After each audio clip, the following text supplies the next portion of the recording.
विश्वास लेकर आया है। ये बजट अर्थव्यवस्था को मजबूती देने के साथ ही सामान्य मानवी के लिए अनेक नए अवसर बनाएगा। ये बजट मोर इंफ्रास्ट्रक्चर, मोर इन्वेस्टमेंट, मोर ग्रोथ और मोर जॉब्स की नई संभावनाओं से भरा हुआ है। और एक नया क्षेत्र और खुला है और वो है ग्रीन जॉब्स का। ये बजट तत्कालीन आवश्यकताओं का भी समाधान करता है और देश के युवाओं के उज्जवल भविष्य को भी सुनिश्चित करता है। ये पिछले कुछ घंटों से देख रहा हूं जिस प्रकार से इस बजट का हर क्षेत्र में स्वागत हुआ है। सामान्य मानवी की जो सकारात्मक प्रतिक्रिया आई है उसने जनता जनार्दन की सेवा का हमारा उत्साह अनेक गुना बढ़ा दिया है। जीवन के हर क्षेत्र में आधुनिकता आए, टेक्नोलॉजी आए, जैसे किसान ड्रोन हो, वंदे भारत ट्रेन हो, डिजिटल करेंसी हो, बैंकिंग के क्षेत्र में डिजिटल यूनिट्स हो, 5G सर्विसेज का रोल आउट हो, नेशनल हेल्थ के लिए डिजिटल इकोसिस्टम हो। इनका लाभ हमारे युवा, हमारे मध्यम वर्ग, गरीब, दलित, पिछड़े, ये सभी वर्गों को मिलेगा। इस बजट का एक महत्वपूर्ण पहलू है गरीब का कल्याण। हर गरीब के पास पक्का घर हो, नल से जल आता हो, उसके पास शौचालय हो, गैस की सुविधा हो, इन सभी पर विशेष ध्यान दिया गया है। इसके साथ ही आधुनिक इंटरनेट कनेक्टिविटी पर भी उतना ही जोर है। जो भारत के पहाड़ी क्षेत्र हैं, हिमालय का पूरा पट्टा, जहां जीवन आसान बने, वहां से पलायन ना हो, इसे ध्यान में रखते हुए भी नई घोषणा की गई है।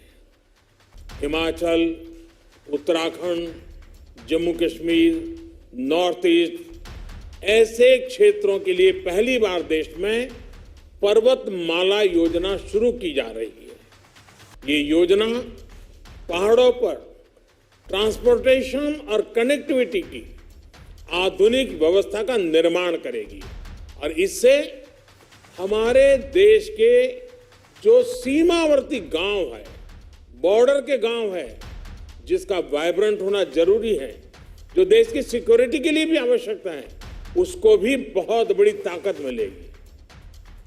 भारत के कोटि कोटि जनों की आस्था मां गंगा की सफाई के साथ साथ किसानों के कल्याण के लिए एक महत्वपूर्ण कदम उठाया गया है।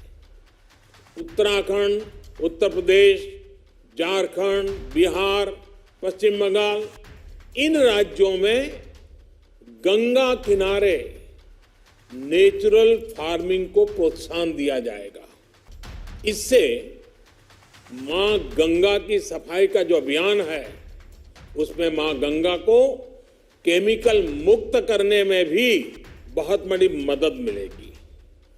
बजट के प्रावधान यह सुनिश्चित करने वाले हैं कि कृषि लाभप्रद हो, इसमें नए अवसर हो, नए एग्रीकल्चर स्टार्टअप्स को प्रोत्साहन देने के लिए विशेष फंड हो या फिर फूड प्रोसेसिंग उद्योग के लिए नया पैकेज। इससे किसानों की आय बढ़ाने में बहुत मदद मिलेगी। एमएसपी खरीद के माध्यम से किसानों के खाते में 2.25 लाख करोड़ रुपए से भी ज्यादा सीधे ट्रांसफर किए जा रहे हैं। कोरोना काल में एमएसएमई यानी हमारे छोटे उद्योगों की मदद और उनकी सुरक्षा के लिए देश ने लगातार अनेक निर्णय लिए थे, अनेक प्रकार की मदद पहुंचाई थी। इस बजट में क्रेडिट गारंटी में रिकॉर्ड वृद्धि के साथ ही कई नई योजनाओं का ऐलान किया गया है। डिफेंस के कैपिटल बजट का 68% डोमेस्टिक इंडस्ट्री को रिजर्व करने का भी बड़ा लाभ भारत के एमएसएमई सेक्टर को मिलेगा। ये आत्मनिर्भरता की तरफ बहुत बड़ा मजबूत कदम है।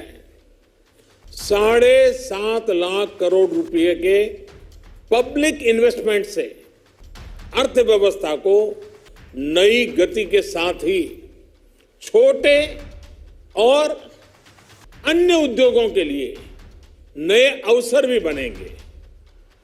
मैं वित्त मंत्री निर्मला जी और उनकी पूरी टीम को इस पीपल फ्रेंडली और प्रोग्रेसिव बजट के लिए बहुत बहुत बधाई देता हूं।